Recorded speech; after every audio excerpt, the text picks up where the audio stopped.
Okay, we are back to Tech Math 2. We're working with complex numbers. That's chapter 10 out of the Red Book. So we're going to do some example problems, chapter 10 out of the Red Book.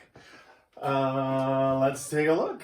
Number 2, that is on page 433 in the Red Book. So page 433, 10.1. Number 2, we're looking to take the square root of -4, and then we're looking to take the square root of -64. But here's the thing, you cannot take the square root of a negative number and end up in the real number system. And so, because think about it, if I say, oh, that's 2, well, 2 times 2 is 4, not -4.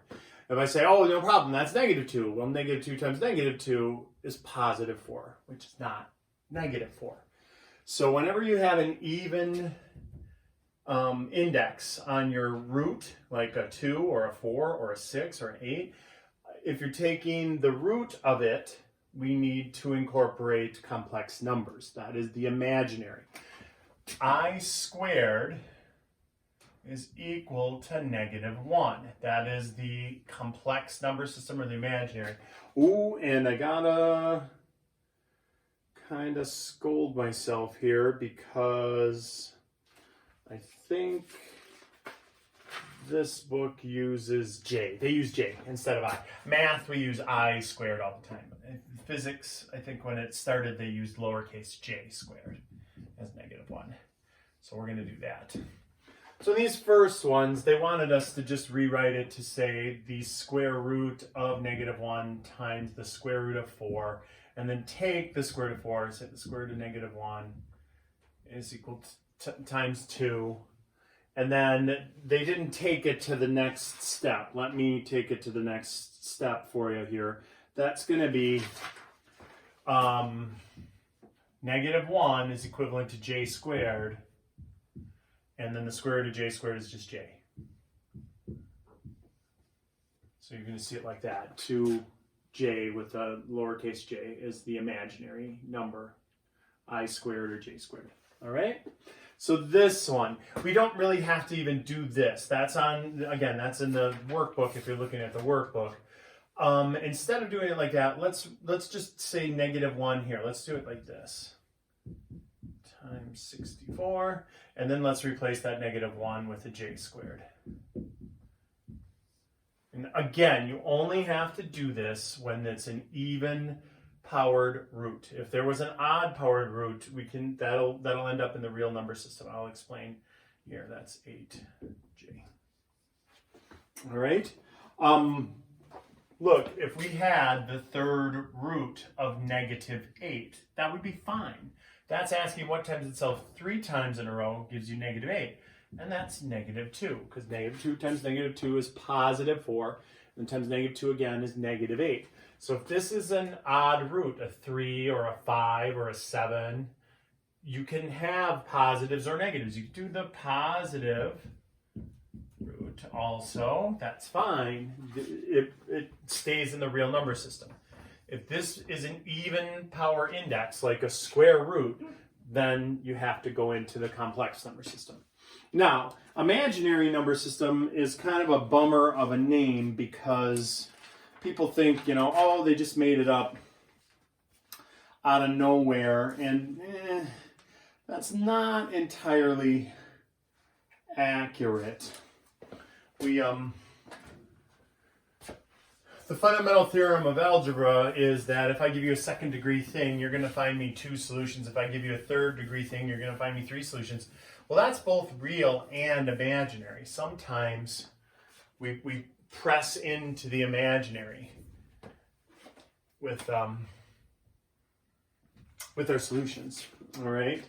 Or complex solutions, and it is entrenched in the real world. If you do any kind of aerodynamics, that's going to be imaginary numbers exclusively. I know it's also in electronic circuitry where like capacitors used to be involved. I think now in solid state, it's just like a little diode. Anything that's holding a charge and releasing it is going to use complex numbers, imaginary numbers. So let's jump to number 14. They have us writing imaginary, like doing graphs here. So let's take a look at these graphs where they have the real and the imaginary system here on the plane. So they've got, this is the real number plane, this is the imaginary number plane. Oh, I was so disappointed when I learned this, the graph. It ended up where my teacher at the time said, oh, I'll teach you how to graph real and imaginary, and then time ran out and then we had the weekend, and all weekend I thought, oh, my mind is going to be blown, it's going to be this incredible, you know, real and imaginary graphing, how is that going to work, you know? And I was so disappointed. They just basically made the x-axis the real axis and the y-axis the imaginary axis. Oh, I keep with this, I gotta make it J's. And then you just graph them where I'm like, oh, that's kind of a bummer. And so look, on this first graph they have for number 1, where's number 1? Number 1 is going up. It starts here at 0 and then it goes up. It's this vector that's going up.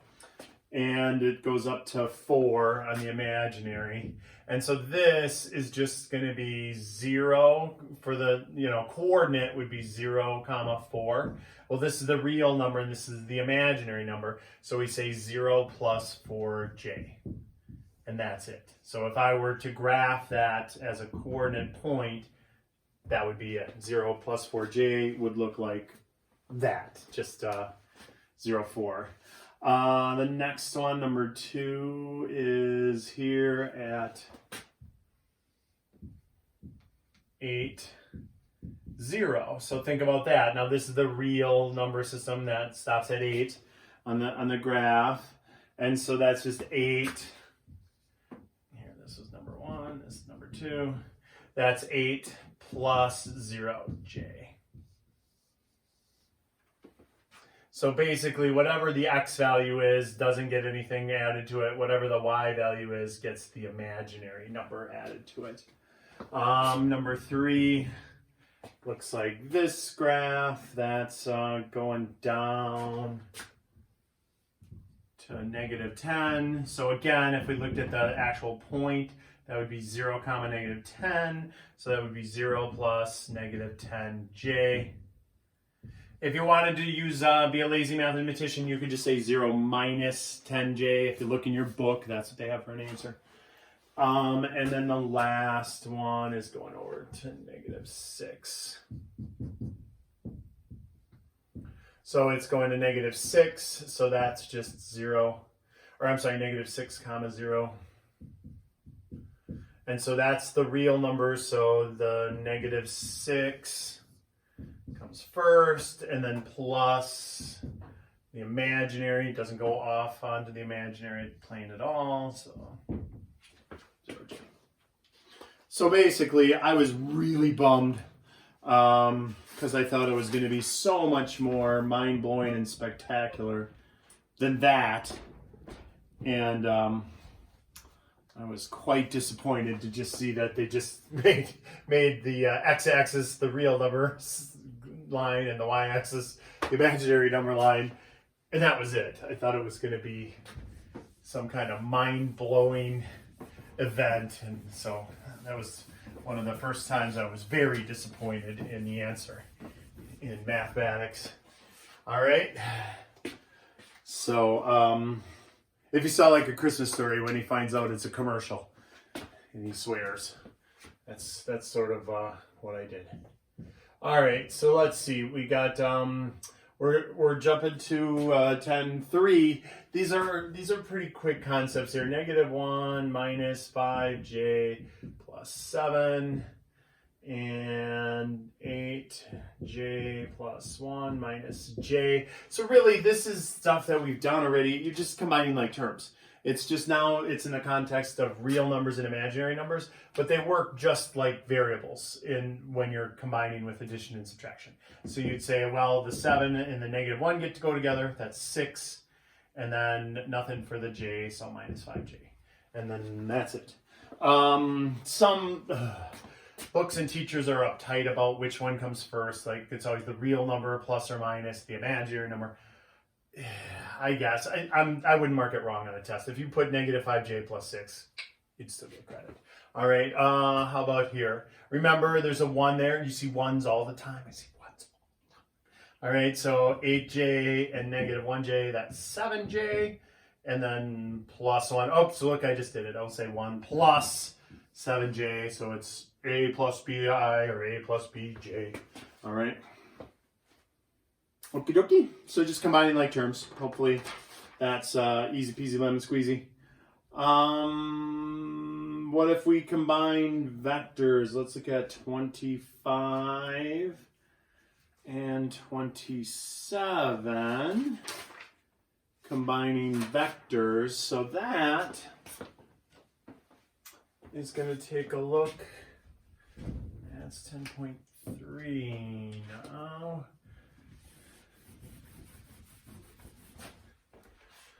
And just the same way that we've already done this. We've already done this way back. 25, we got 6.5 plus 1.8j. And they want me to combine it with 2.3 plus 4.9j. So really all we're going to do is add them. This is the first vector. And this is the second vector. And so you're just going to add up the like terms. That's all. Just add up the x's. So we're going to combine those. That'll be, what, 8.8? And 1.8 and 4.9. What is that? 1.8. Oh, wait, this is a minus 4.9. I was going to say, hold on. That's not what I'm getting. That's a minus on that one. Move. Make sure you take down the problem, right? So that plus that, 8.8, that, and then that's negative. So we're going to take the difference of those. That'll be negative 3.7. Or no, 3.1. No, I got 7. I was still adding 3.1j. Okay, so easy peasy. Just add up the real numbers, add up the imaginary numbers, and you're good. Letter B. Same dog, different fleas. Well, slightly bigger fleas. 375 minus 15j and negative 150 plus 40j. And so again, we're combining like terms. So the 375 and the negative 150, that's 2 1/4, 225. And negative 15, positive 40, that's positive 25j. So really, you're just combining like terms. That is all you are doing with that one for 25. And yeah, that's enough of that. So then let's go on to 10.4. Multiplying is a different case because now for 10.4, when we multiply things, we get to fix it after the multiplication stage. So let me explain what's going on here. 32. So 32, remember our friend FOIL, or just really the distributive property twice, right? So you can do the distributive property twice. And so what is that gonna look like? If I do the distributive property twice, it's gonna look like this. It's gonna be 7 times 5 is 35. 7 times negative j is negative 7j. Negative j times 5, negative 5j. And negative j times negative j, positive j squared. Uh-oh. But we should never, ever, ever leave a complex number with a power higher than 1. It should always be a first degree because Anything higher than that, we can fix with every time we see j squared, it's equivalent to -1. So I can replace this with a -1. So let's 35, combine those like terms, -12j, and then that becomes a -1. Well, 35 and -1 is 34 minus 12j. And that is our answer for number 32. 34 minus 12j. All right. Excellent. That was 10-4. All right, so we're going to press on. Next video will be dividing.